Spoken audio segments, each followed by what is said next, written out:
It appears that a major aspect of Islamist philosophy, which can be found already in the ideology laid by the Muslim Brotherhood, is the attempt to religionize the political order and to return to what they perceived as a more authentic form of Muslim identity. These led to an intensified literalist and uncritical reading of earlier Islamic history and of the sacred texts. We have already seen how both negative and positive perceptions of the Jews can be found in the Quran, and how throughout the Middle Ages and into the modern era, Jews existed in relative peace under Islam. Under Islamism, a new interpretation of history arose, and resentment toward the Jews of the early Islamic period was translated into an emotional and intellectual hatred, which also combined modern anti-Semitic perceptions and rhetoric. This selective and distorted view of the past can clearly be seen in the writings of one of the leading figures of the Muslim Brotherhood movement in the 1950s and 60s, Sayyid Qutb. The founder of the Muslim Brotherhood is Al-Bnã, but Al-Bnã was not an intellectual. I have his entire writings, altogether 300 pages. The major thinker of Islamism in the past and today, because he exists through his books, yeah? Sayyid Qutb. Sayyid Qutb is for Islamism what Karl Marx for communism. Can you imagine communism without Karl Marx? Of course not. Yeah? The major thinking and the major ideology of Islamism rests on the writings of Sayyid Qutb. Qutb radicalized the discourse not only against Jews, but against the Egyptian regime and in general Muslim regimes, which he considered not religious enough and in fact corrupt and belong to the period of Jahiliyyah, when to the pagan period, and they were they didn't, of course, know anything about Islam and did not follow its rules.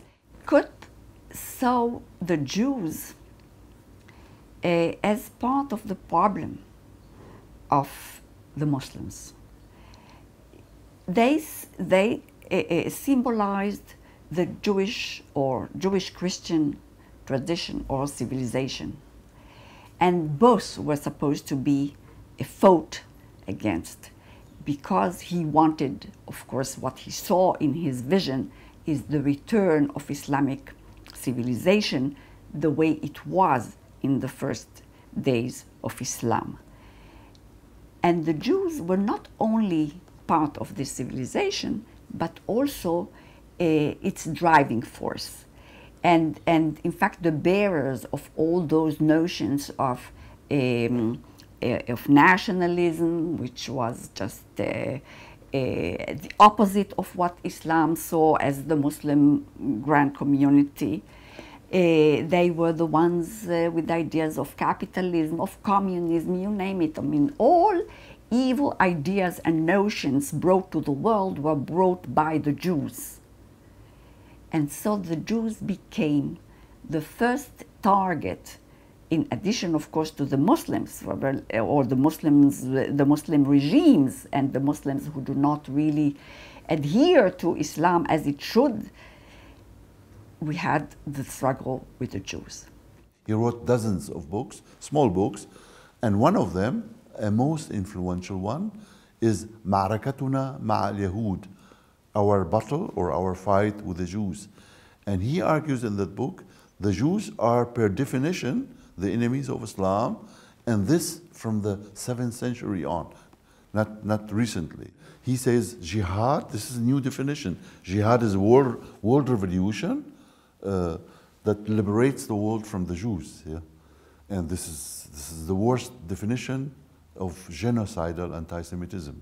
Ma'rakatuna Ma'al Yahud is a basic booklet in the classes of Islamism. So Islamism is not only a violent movement. Islamism is also an educational movement, and part of the educational agenda of Islamism is anti-Semitism, and this book is used as a basic reading. Ma'rakatuna Ma'al Yahud, an evil document of Islamist anti-Semitism.